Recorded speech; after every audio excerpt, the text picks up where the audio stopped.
Hello बच्चों, स्वागत है आपके अपने यूट्यूब चैनल कन्हैया क्लासेस पर। जी हाँ, इस वीडियो में हम आपको बताएंगे कि आप लाठी कहानी का सारांश कैसे लिखेंगे। इस वीडियो में हम आपको बहुत ही आसान शब्दों में लिखना बताएंगे। अगर आप हमारा पूरा वीडियो एक बार देख लेते हैं तो आप बहुत ही आसानी से लाठी कहानी का सारांश लिख देंगे। तो सबसे पहले हेडिंग डालेंगे लाठी कहानी का सारांश। इसमें लिखेंगे लाठी कहानी की रचयिता प्रसिद्ध कहानीकार शिवानी जी हैं। उन्होंने इस कहानी में कप्तान जोशी का वर्णन किया गया है। यानी कि लाठी कहानी की रचयिता प्रसिद्ध कहानीकार शिवानी जी हैं। उन्होंने इस कहानी में कप्तान जोशी का वर्णन किया है। कहानी के नायक कप्तान जोशी अपनी पत्नी बानो से अत्यधिक प्रेम करता था। यानी कि कहानी के नायक जो हैं कप्तान जोशी, वे अपनी पत्नी बानो से अत्यधिक प्रेम करते थे।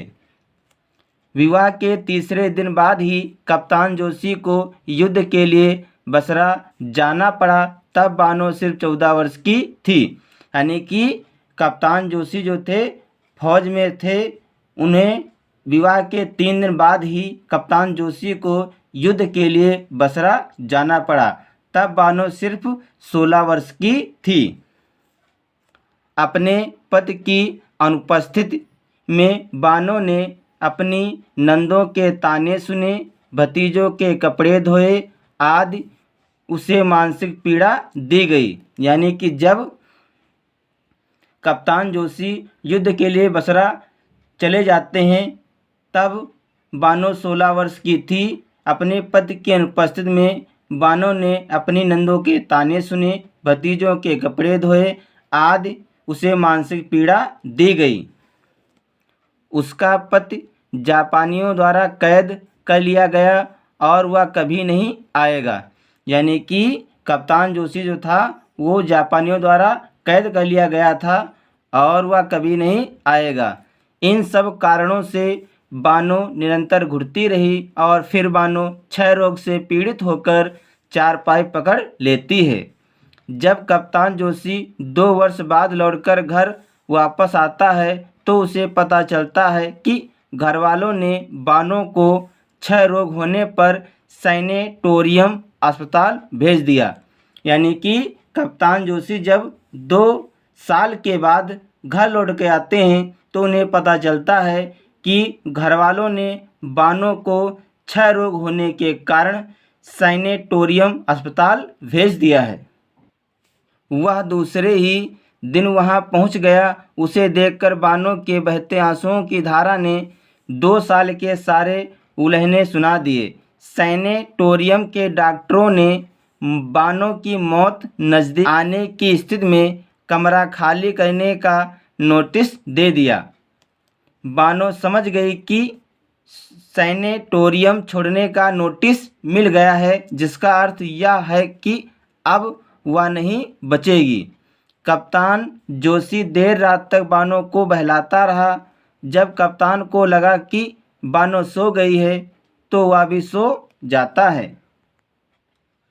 यानी कि सैनेटोरियम के डॉक्टरों ने बानो की मौत नज़दीक देखकर कमरा खाली करने का नोटिस दे दिया। बानो समझ गई कि सैनेटोरियम छोड़ने का नोटिस मिल गया है, जिसका अर्थ है कि वह अब नहीं बचेगी। कप्तान जोशी देर रात तक बानो को बहलाता रहा। जब कप्तान को लगा कि बानो सो गई तब वह भी सो जाता है।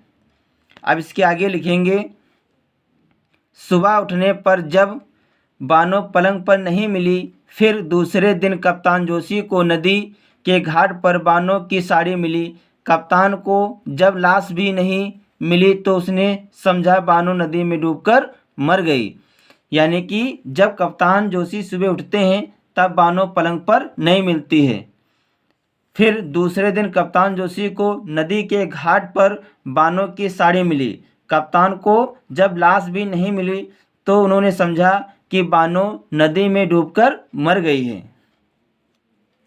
फिर इसके आगे लिखेंगे फिर लगभग 10 वर्ष बाद नैनीताल में वैष्णो देवी दल में उसे लाठी मिली।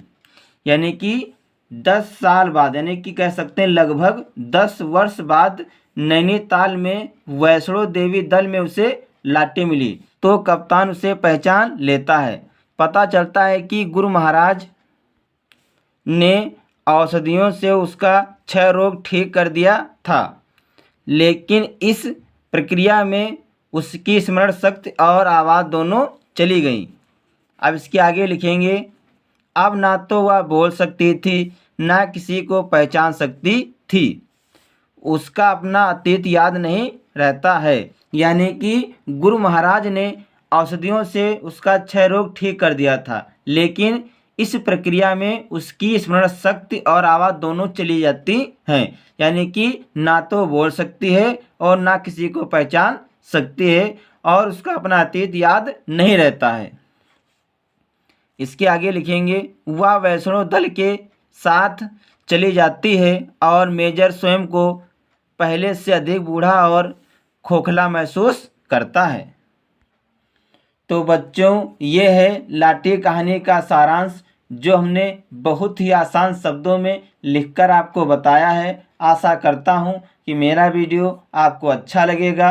अगर हमारा वीडियो आपको अच्छा लगे तो इसे लाइक, शेयर और सब्सक्राइब ज़रूर करें। मिलते हैं अगले वीडियो में नए टॉपिक के साथ। तब तक के लिए जय हिंद, जय भारत।